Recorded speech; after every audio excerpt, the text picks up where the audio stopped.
Good morning. Welcome back to Planet Doug Behind the Scenes for Sunday, November 27th. Is that right? Yep, November 27th.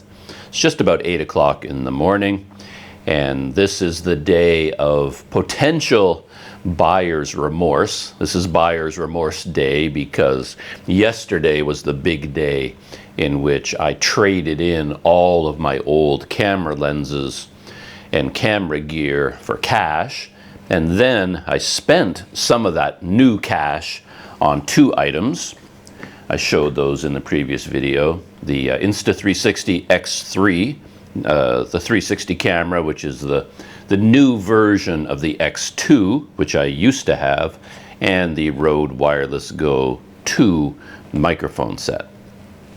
So essentially, I mean, it didn't feel like I was buying these. It's a weird feeling in a way when you have old stuff that you're not using anymore. It's a little bit like found money, right? It doesn't feel like real money anymore. Maybe it's a bit like the psychology of buying things with a credit card. That's why people go into debt so easily, because it feels like you're not really spending money. You just put it on the card and it's like, wow. You just do something with this card and then I get this. It seems like a great deal. But of course, it's real money no matter how you look at it. And credit card debt will sneak up on you. And in this case, I had, a shoebox of old camera lenses that I was never using, was probably never going to use again. I mean, if I had a house, if I had an apartment, a place where I lived permanently, I would keep all this stuff. I would just put it on the shelf and then eventually I would use it.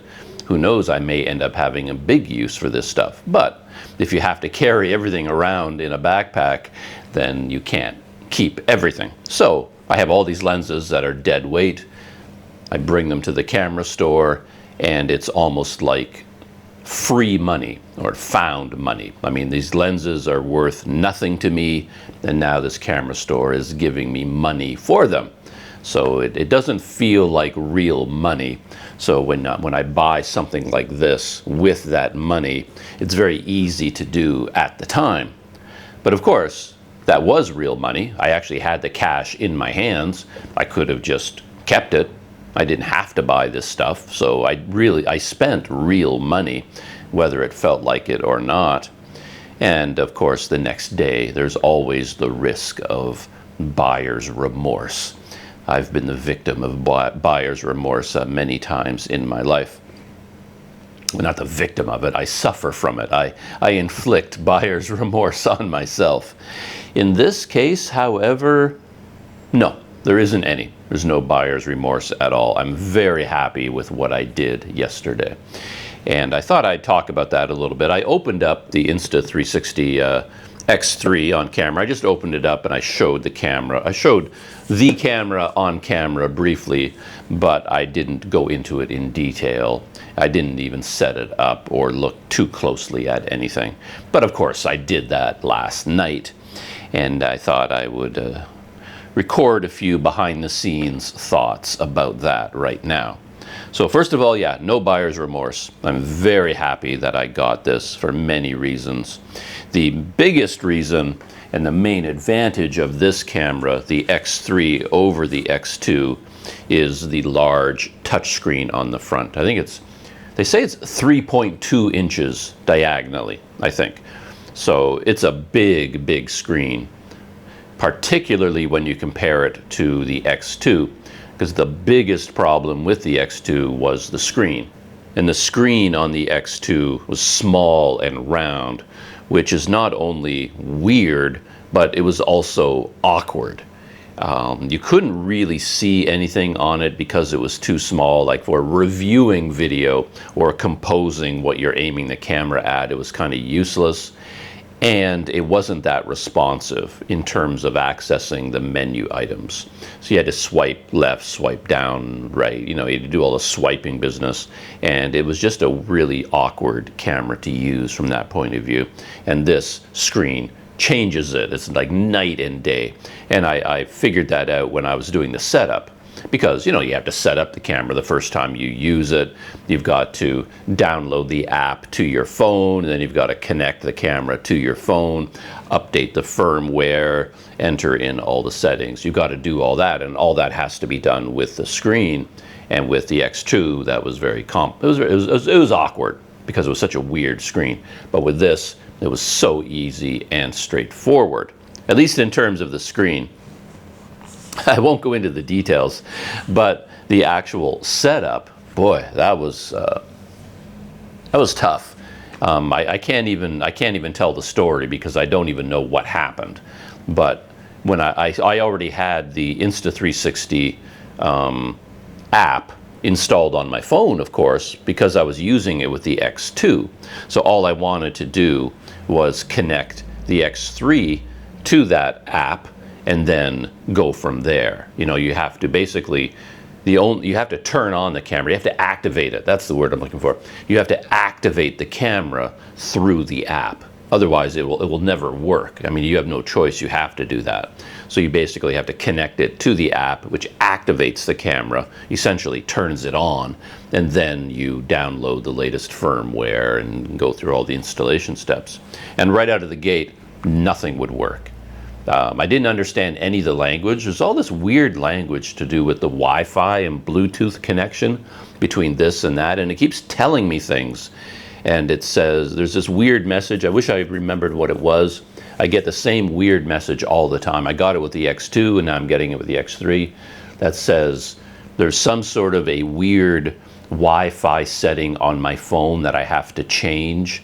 But it gives me the option to go to settings and change it or ignore it. And then I say, well, okay, I have no idea what you're telling me. I don't understand any of this language. But if you want me to change the setting on my phone, I will do it. So I click on, you know, go to settings. But all the things they tell me to look for on my phone, you know, go to advanced, go here, change this setting from this to this, none of that is on my phone. It's not there. It just does not exist. None of those menus exist. None of those items in the menu exist. So, and I went online, I went onto Google, I'm doing all the Google searches, going into all the forums, asking questions, talking to people about this problem. You know, what is going on here? How can I fix this? And no matter how long I spent on the topic, I was not able to find any solution. So pretty much every time I connect this to the phone, I get the same error message that tells me, oh, there's something wrong in your Wi-Fi settings on your smartphone. Please go there and change it. And yet I've never been able to track these settings down. I don't know what they're talking about. And then when I tried to do the firmware update, it got to 99% and then froze. It just locked up. And sometimes a firmware update can take a long time, so you just give it time. You know, you think it's frozen, but it's not. It's actually doing something in the background, and then eventually, boom, you know, it could be like 40 minutes later, it clicks over to 100% and it's done. And they give you the warning message, which I think is a very real one, that when you are updating the firmware on anything, you have to be very careful that you have enough battery power. It's even better to plug it into a main power source so that there's no risk at all of the battery dying, because they say that if you like disconnect or unplug or do anything, you know, exit out of that window during the firmware update, you risk seriously damaging the device. You can brick it. And this has happened to people in the past with various devices. You're doing the firmware update, and then if you interrupt that firmware update, you can brick the phone, you can brick the camera, and then it just becomes completely non-responsive, and there's nothing you can do with it from that point forward. So firmware update, you got to be very careful and make sure everything's working, everything is fully powered up, and then you let it finish. Like, do not cancel it mid-update, because you can really cause problems. So in this case, I got to 99%, and then it just stayed there. And I set it aside and says, okay, just leave it there. And I left it for a long time, I think over an hour. and it never went past 99%. So I had to conclude that it was frozen and there was a problem. But before I did anything, I went online and I'm looking up all these other people who had the same problems, and everyone was saying the only thing you can do is pull the battery. And that's the last thing you want to do during a firmware update normally. But I'm reading through all of the discussions people are having about this problem, and people said, yeah, well, I was nervous, but I pulled the battery because there's nothing else I could do, and it worked. You know, I pulled the battery, and then the camera was not damaged. I was able to start it up again. The firmware update didn't take hold, but they did not actually brick the camera or the phone or anything like that. So that gave me enough courage to do it myself, and I just pulled it, because you can't shut down even like holding the power button for a few seconds to shut down the camera. That doesn't work. It doesn't respond. All you can do is pull the battery. So I did that, and then I decided to just start from scratch. So I figured the problem had to be that I was using the Insta360 app with my old X2. It was still, I guess, technically connected with the X2, and you'd think it would be smart enough to know that I'm connecting it to an X3 now, and it would connect to the new camera that I bought. But maybe that was the problem, I don't know. But I figured it wouldn't hurt.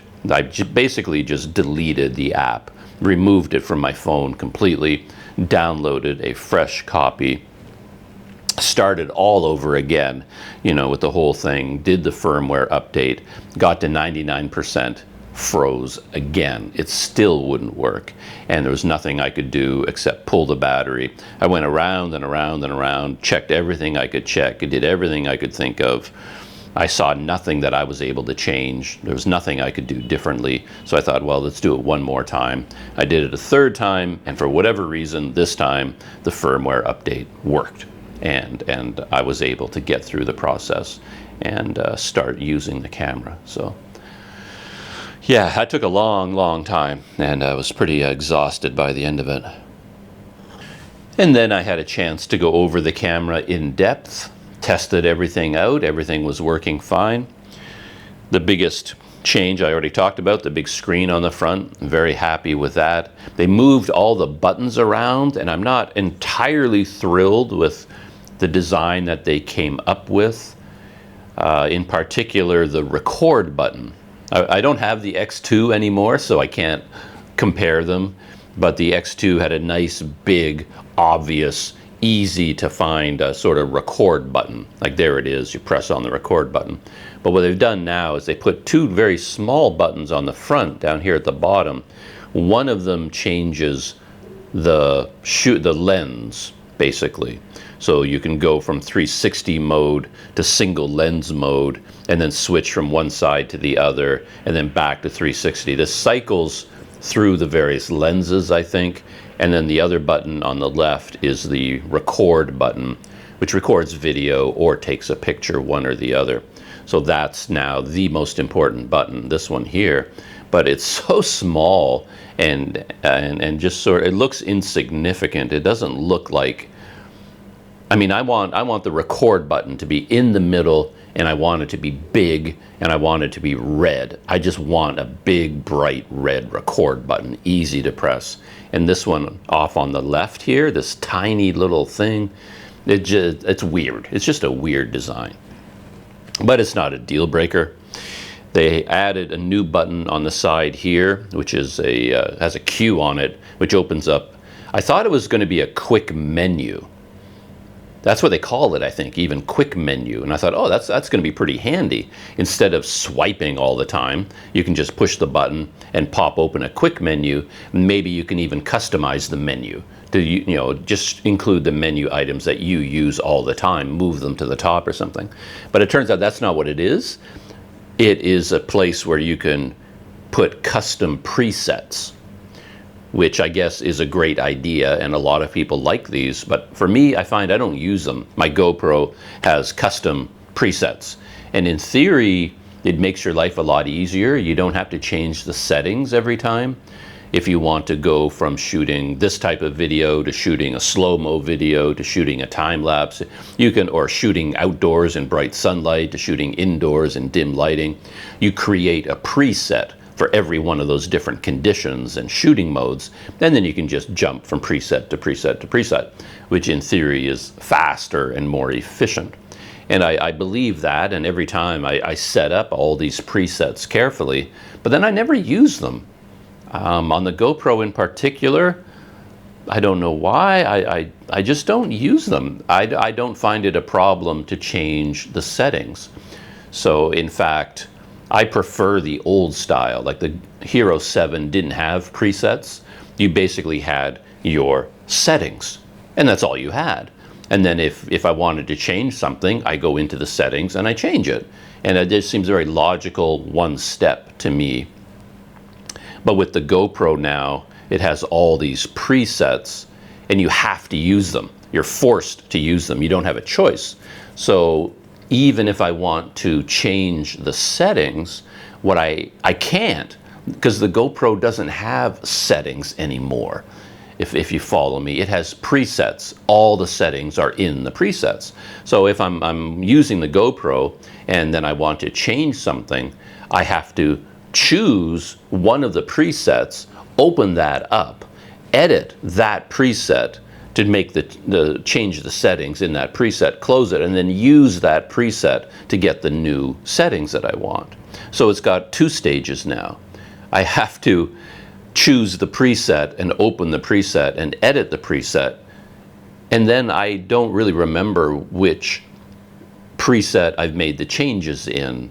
If you follow my drift, I don't know, I just find it awkward and clunky. I just don't do that. If I want to shoot a time lapse or whatever, or I want to change it from linear to wide, I just change it from linear to wide. I don't need an entire preset like to change it from linear to wide. I go to my wide preset. No, I just go into the settings and go from linear to wide. If I want to go from 1080p to 4K, I just go into the settings and change it from 1080p to 4K. I'm not going to create a new preset to have, 1080p linear and then have a whole preset for 4K wide and another preset for, no, I don't do that. I don't know. It just doesn't seem efficient to me, the way I work, I guess. So presets are not of no use to me. And this quick menu on the Insta360, it opens up custom presets. That's what it does. It isn't a custom menu. It basically opens up a list of presets. And I don't think I'll ever use them. I don't know, I just don't use presets. So that whole quick button is probably not going to work. On the X2, I had a problem with how the buttons felt. They were too hard to press, and I'm happy to say that they have, I don't know whether they were aware of that as a problem, but anyway, they changed it. So let me push on the power button. Still pretty stiff, to be honest, but it didn't feel like a problem pressing that power button. I still wish it was a little bit easier to find. On the X2, the side was so smooth, you couldn't even feel the buttons at all. Here I can feel them, but now I've got two buttons. I've got the quick menu button and the power button, and I know the power button is on the top, and I think I'll be able to find it by touch, but it still to me, it needs to be more obvious than that. Yeah, feeling it. That's the power button. Hold it down. Yeah, powering down. So the buttons are a little bit better, but I think they could have done a lot more there. And as I said, I don't like these buttons on the front. I still need a big record button. And there was also a problem with the X2. The door that covered up the USB-C port was very awkward. It was held in place with a plastic wire, basically with a plug on the end. And you had to wiggle around this wire to get it into that little hole. And then in order to mount the mic adapter, you had to remove the door completely, which means pulling the plug out. And you've got this tiny little door with a little plastic wire on it. And then now you can plug in the mic adapter. And everyone was complaining about that door with the little plastic cord holding it in place. People didn't like that. Insta360 listened to them and redesigned the door, so now it's exactly like a GoPro door with a hinge. So now there's a small metal bar here, and then there's a hinge on the door, and then the door clicks onto that hinge. And then when you open it to plug in a USB-C cord, all you do is lift it up and it stays out of the way quite nicely. So that's a big improvement in the door design. But I was hoping that meant the door didn't have to be removed, because with the old one, in order to plug in the mic adapter, you had to remove the door completely. And I thought that now that they'd added this hinge, that would mean that the door could just stay in place, and then you plug in the little mic adapter into the USB-C, and it would all just fit together nicely. But for some reason, these mic adapters are quite large, and this one is larger than the one for the X2, and it's too big to leave the door attached. So you have to remove the door on the X3, just like you did with the X2. So I've removed the door, and of course that means, you know, well, it means it's no longer waterproof, of course, when you plug in the mic adapter. That's normal. But it also means there's a very real chance you're going to lose that door. In my case, 99% of the time, whenever I use this, I'm going to be using it with an external microphone. So I'm going to be using it with the mic adapter. So to be honest, and I'm never going to go swimming with the thing, so I don't even need the door, to be honest. I'm just going to leave it off all the time. But anyway, I'm going to put it away, and then someday, if I ever need it, I better remember where I put it, or, you know, that I don't lose it. And this mic adapter is just so weird. I do not understand the design of this thing. It's weird. It's big. It seems like it's way bigger than it needs to be. It doesn't even go flush against the camera. There's a big gap here. It even has little feet on it that rest against the camera body and lifts the adapter away from the camera body. And I don't know why they do that. I mean, why not? What's the problem with it sitting flush against it? And they added, I don't know if they did this with the old one, I can't remember now, but they've added a USB-C charging port on the bottom of this thing, which I guess is a good thing, because now that you have the mic adapter attached into the USB-C port, you lose the USB-C port. And now they've added a USB-C port in the mic adapter. At least, I don't remember the one for the X2 having that. Maybe it did, and I never noticed. But anyway, I noticed it this time. But again, that's one of these things that I don't need. Like, why would I ever plug anything into the USB-C port? So they can get rid of that whole thing, as far as I'm concerned. Make this thing half the size of what it is. Make it nice and flush against the camera. But yeah, it's just a weird design, in my opinion. It's just big and bulky. And of course, I want the mic input jack to be built into the camera. That's what I want. They've already made this camera much bigger and heavier than the X2. They've gone this far. Heck, why not just take that mic jack and put it into the camera body itself? Why have all these dumb adapters all the time? Why won't camera manufacturers put mic jacks in their cameras? I don't understand. GoPro won't do it. Insta360 won't do it. You know, nobody will do it, and I don't get it. So yeah, that's the other big change. You know, as I said, you have to get a new mic adapter, and there it is there. And beyond that, yeah, there's a lot more I could talk about, but I think I won't bother. Like all the new features that the camera offers. That's a very long, complicated topic. There's lots of videos about that on YouTube. Last night I was thinking more about the physical design and just getting it set up and getting it working, and everything seems to be okay. But I'm very happy overall. I'm very happy with this purchase. You also get a new lens cap, and they redesigned this one, which I'm happy about, because the old one You put the lens cap on, and it actually covered up the USB-C port, like the mic adapter. So you couldn't use this with the mic adapter at the same time. But now what they've done is they've cut out the edges of the lens cap. So when you put this on the top, it fits around the mic adapter. So you can have the mic adapter on and have the lens cover on at the same time.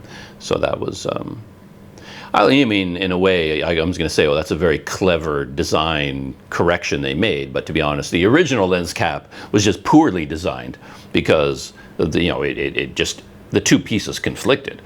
Anyone could see that. As soon as I got the X2 and I put the lens cap on, I was like, what the heck? It doesn't fit. Basically, it did not fit. So it was kind of a dumb design for the original. And now with the X3 lens cap, they've just corrected an earlier mistake. And they did the same thing with the camera cover that comes with it. Comes with this nice little felt case, and the camera just slides all the way inside. And this comes with the camera. The lens cap you have to buy separately, but this comes with the camera. And this is an essential piece of gear. And it's very simple. There's nothing fancy about it, but it does the job. And I'm very glad they included it. But then I ran into trouble because I would be charging the battery of the X2 inside the camera because I didn't have a battery charger. And then when you put on the sleeve, it covered up the USB-C port, the charging port. So it was like you couldn't have this in its protective sleeve and plug in the cable at the same time because it covered up the USB-C port, the charging port. And they corrected that. So now they actually have a little cutout here, a little opening in the side. So you still have access to the door. I know you'd have trouble opening the door maybe with this on, but you could probably do it. But anyway, I can have the cover on and charge the battery at the same time, or connect it with a USB-C cable, and connect it to your smartphone or to your laptop to transfer files or do whatever it is you want to do. So that's very nice.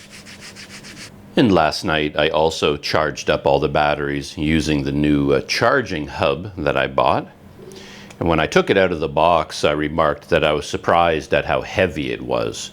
Considering what it is and what it's supposed to do, I was surprised at its weight. And it's designed for 3 batteries, which has something to do with it. I think I would have been happy with just 2, like 2 slots would have been enough for me. I don't know why. You would ever need 3 like the average person would definitely not need 3 batteries. I was considering getting a 3rd one, but I think even I managed to make do with just 2 batteries, I think. So anyway, 3 is a bit overkill, makes it heavier. But it was so heavy that I thought there was actually a battery built into this thing. Like it was some sort of a power bank built into it that you could charge up this, and then you wouldn't even have to plug it in to charge the batteries. I wondered about that because yeah, it's heavy. But it turns out no, all it does is charge batteries. But the design is good. Again, you cannot complain about the build quality from Insta360 at all. This is very solid. And there's nothing flimsy about it. And then when you put the battery in, it doesn't, with the GoPro chargers, oh, they're such a pain. This is for the Hero 9, but again, you can see the difference in size is substantial. Look how small the GoPro one is, and it's very lightweight, and that's kind of what I was hoping for with the Insta360, But the weird thing about the GoPro one is when you put a battery into it, half the time it doesn't connect. Like I'll put in a battery and I'm waiting for the charging light to come on, and nothing happens. And you have to wiggle it, and you have to wiggle it, and you have to wiggle it, and you finally make a connection. And then you come back a couple hours later, and it's not charging because you bumped against the table or something, and it jiggled the battery, and it disconnects. It just does not, the batteries just do not fit into it and connect naturally. You really have to fight with it. But Insta360, totally different design. When you put the battery in, it clicks into place hard. There's absolutely no wiggle room. You can feel it. It's almost like there's a mechanism in there that locks it into place. And there's just no question of it not charging. And they thought through the logic of the charging lights, which I really like. I love design details where they get things right. In particular, I hate chargers that turn off the light when it's fully charged, because a light being off doesn't convey any information. It's just, it could mean anything. It could mean the power isn't operational anymore, you know, that maybe the power went out or the plug came, you know, all you see is nothing. So no light is not information. And yet so many chargers are based on that, where you get a charging light and then when the battery is fully charged, the light turns off. And somehow that's supposed to be your signal that the battery is now charged. But it's ridiculous because it doesn't convey any information. Insta360, they have several stages. I don't know if I can get them all right, but I think flashing yellow means it's charging and the battery is below 80%, I think. And then flashing green means it's charging, but it's now above 80%. Because I think above 80% is when, you know, you could, in theory, take the battery and use it in the camera. Like if you charge it up to 80%, maybe you think, okay, that's good enough. That's all the power I need. You're in a hurry and you want to leave. So it's like, okay, yeah, I'm at 80%. So flashing green. I think there's one more stage in there. Let me look this up. I want to get this right.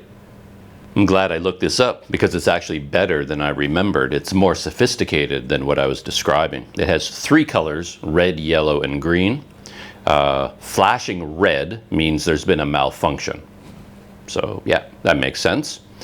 If there's no light at all, that means no battery has been inserted, which is obvious. Solid yellow, the battery is inserted but not being charged. Makes sense. Flashing yellow, the battery is charging and it's still under 80%.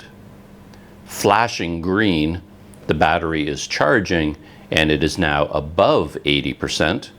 Solid green, fully charged. Beautiful, amazing system. I love that. And in particular, what I like about that is that when it is fully charged, it gives you a solid green light. And that is so intuitive and logical. You know, green light, you're good to go. Solid green, fully charged. I think GoPro solid green means fully charged as well, I think. But I have other chargers for different cameras, and when it is fully charged, it basically turns off and there's no lights at all. I think my Olympus charger is like that. And then what you end up doing is you kind of look at it and you think there's a problem. It's like, oh, there's no lights. It's like, did it become unplugged? What's going on? And you take the battery out and then you put the battery back in, and then you get a green light, like solid green, which means it's charging. And then you're not sure that, okay, now it's charging, but was it fully charged before? And then you got to sit around and wait for a few minutes, and then you see the light go out. Oh, okay, so no light means it's fully charged. You know, it's just non-intuitive. It's not logical at all. This is a logical system, and it's even better because it has that flashing yellow below 80%, flashing green above 80%. So it gives you all kinds of information. So no complaints at all about the build quality other than being heavy, and the system they developed, I like that a lot. The other weird thing that I haven't quite figured out yet is that the charging cable that they give you is USB-C on both sides. So it's USB-C here and USB-C here. Maybe that's normal now. Maybe the entire world is going to USB-C for everything. I get in my world, everything is still USB-C where it plugs into the device, and USB-A for the chargers. Like all my chargers require a USB-A plug. I don't have any chargers with a USB-C plug. maybe that's the norm now. So that's probably what's going on. I'm always behind the times when it comes to technology, so maybe I'm just all my gear's outdated, I guess. But anyway, this charging cable I can't use, but that's not a problem. I've got tons of cables here. I've got like a billion GoPro charging cables that are exactly the same, you know, USB-C on one end, but USB-A on the other. But yeah, so you do get a USB-C to USB-C cable. So that's a very handy cable though, because there are situations even I have to plug in USB-C on both sides. So it's good to have that cable. And as I said yesterday, with the X3, you can use the same Ulanzi PT20 microphone mounting system for the Rode Wireless Go. This works on both the X2 and on the X3. And the one difference I can see is I think the mic adapter for the X3 is bigger.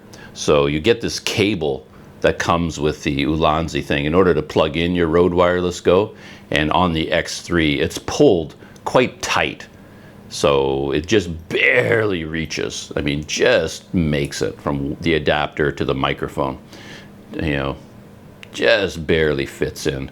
I think there's more slack with the X2, has a nicer fit. This one still works. I was really worried that it wouldn't work at all, but it does work, so I don't have to get a new one of these. So yeah, that's it for the X3, more or less. As I said, there are tons and tons more improvements under the hood that I haven't talked about, but I'm quite happy with this purchase. That screen alone makes it worth getting. Little bit, well, not a little bit, a lot heavier based on feel. And I think for walking around, it's not a big problem, except you know, I can feel I need a lot more tension in my hand, a lot more muscle power in order to hold this camera up compared to the X2. And on a bicycle or a scooter where it's bouncing up and down, you know, this could be a problem. Plus, a lot of people use the long selfie stick. This is like a 1 meter one. The other one is 3 meters long, you know, 10 feet. And if you have all this weight at the end of a 10-foot pole, I mean, it's like, Ugh! I've seen people using it, and you actually see the pole curves. It's like a major curve in it because it won't stay rigid, you know, at that length. But anyway, there it is. Very, very happy with this. Very happy indeed. And the other item that I bought with all of my free money, my found money, is the Rode Wireless Go 2. And I don't know if I have quite as much to say about this because there were not a lot of changes in terms of the design. It's essentially the same in terms of the physical design as the original Rode Wireless Go, except you now get 2 microphone transmitters instead of just 1, and that's the main advantage to it. But they did make some changes, like physical changes. The original only has 2, and it comes with this nice, I think it's a nice pouch. The receiver and the transmitter, they both fit right inside this neoprene pouch, and it has enough room inside for the two units, the transmitter and the receiver, the 2, you know, wind muffs, which I never use, but they're in there, and the cord to plug in the receiver, they all fit into there, and that's a nifty little package. The bigger part is actually, with the original, you got 2 USB-C cords, and these are the normal ones that I was just talking about. It has, you know, USB-C on one side, USB-A on the other, and you need 2 of them because you have to charge up both the transmitter and the receiver. And with the original Rode Wireless Go, they give you big cords, which I like. A lot of people complained about these, that they're way too long. Like, why do you need such a long cord? But in my life, the longer the better. There are tons of situations where I'm plugging things in and then I need a long cord to reach whatever it is I'm charging up. So I don't mind a long cord at all. But of course, once you're trying to pack this away and you're winding it, and it ends up being, you know, pretty substantial bunch of cord. But with the Rode Wireless Go 2, you now have 3 units. Each one has to be charged, and you're probably charging them all up at the same time. So now you need 3 cords. So the package gives you 3 USB-A to USB-C charging cables, but they're short. So they made them much, much shorter, which I understand. If you had 3 of those super big ones, that would be a lot. And now that you have 3, they made them much, much shorter. So that's fine. And they're branded, which I kind of like. It says Rode on each one. I have so many cables, and I'm a bit of an organizer. So I like to keep things nice and organized, and having a, you know, a cord like this, and I know this is the Rode cord because it says Rode on it. And they're also flat. They're flat cables, which I like, instead of the rounded ones. I don't know, flat cables just always seem nice to me. So they're flat cables. Though I have to say that Rode is losing the accessories battle with DJI, because DJI came up with, they have their own wireless microphone set that has, you know, 1 receiver, 2 microphones, and it comes with a charging case. So you don't have any of these cables or anything like that at all. You have a case, like a solid case that comes with them, and it is a power bank.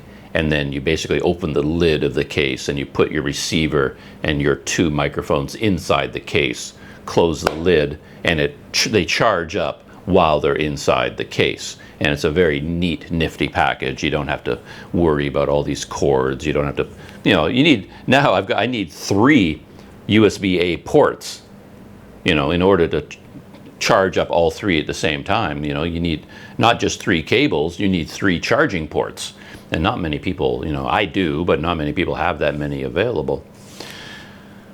But, and now that Rode has 3, they didn't show a lot of imagination here. Like, this is the one for 2, and they thought, well, that worked. Now we have 3, why don't we just make it longer?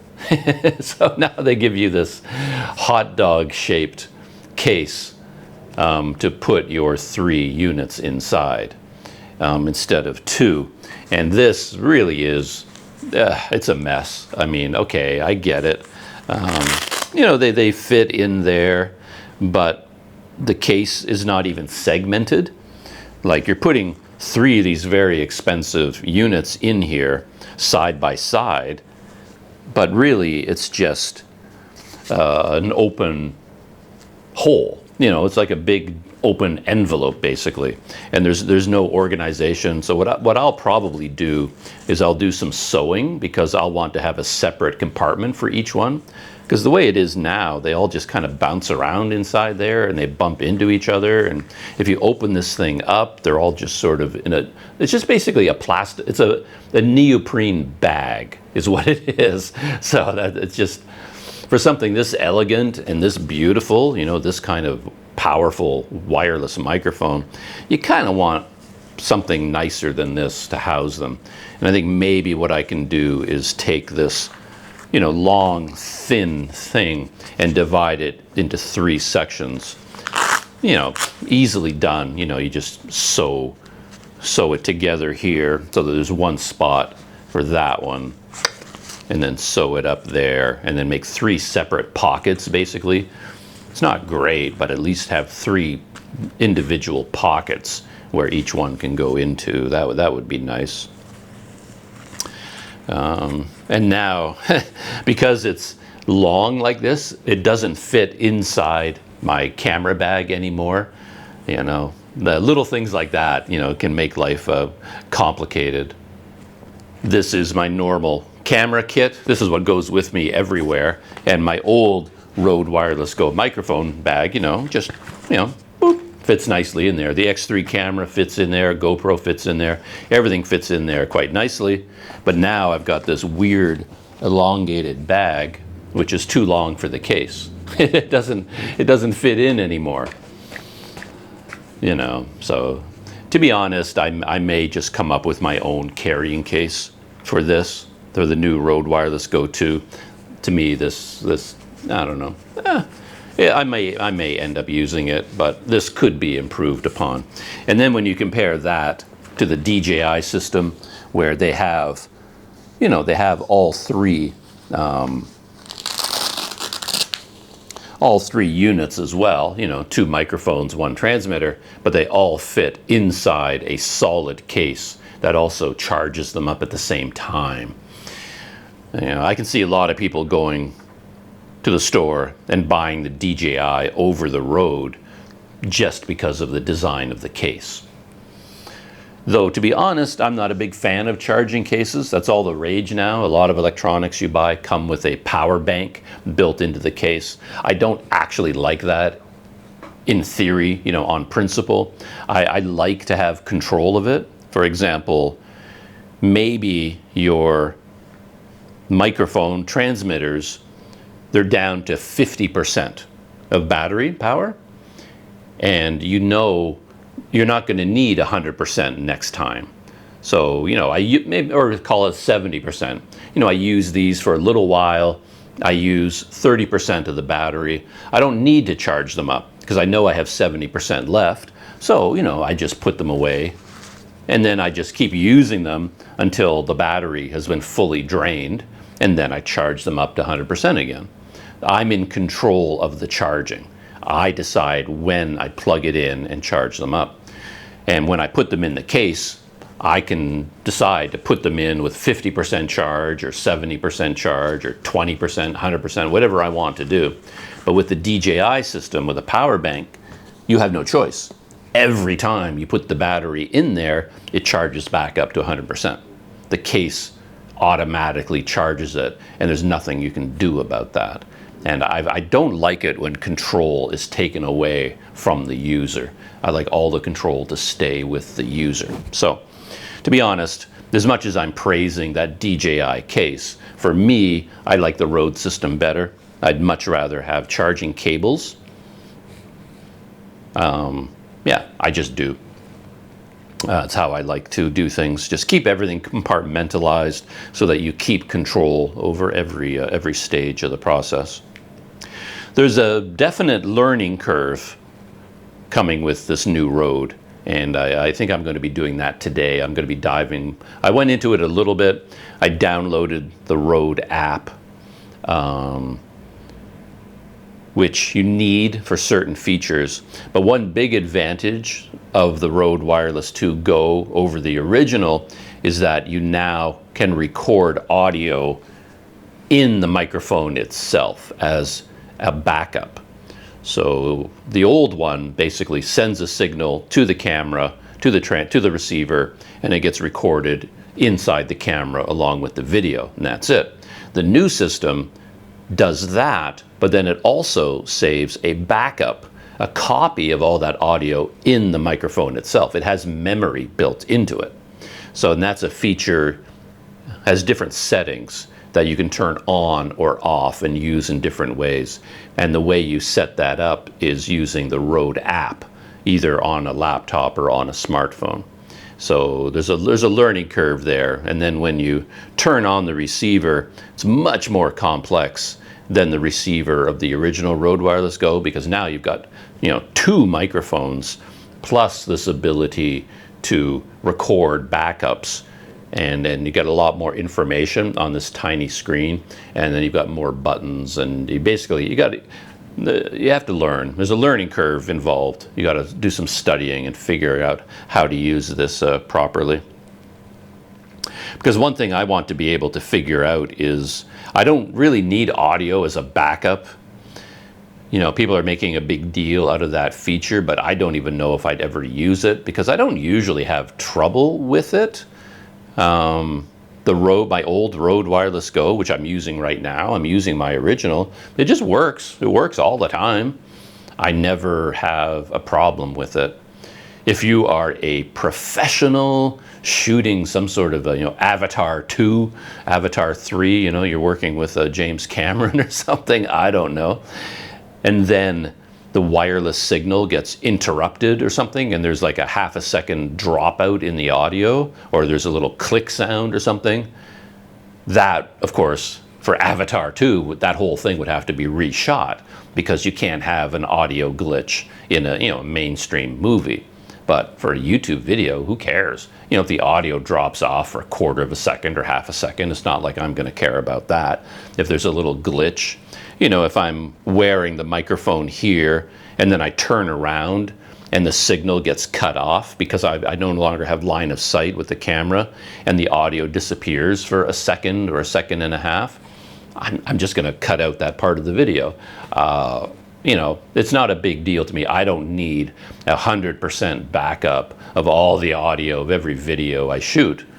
I mean, even if audio is missing from 50% of a video clip, like what, I said something so important that, oh my goodness, I lost all of that, well, just delete the video clip. It's not like I have a shortage of video, so it's not a big deal to me to have a backup. But what that means is you can use this as a standalone portable microphone.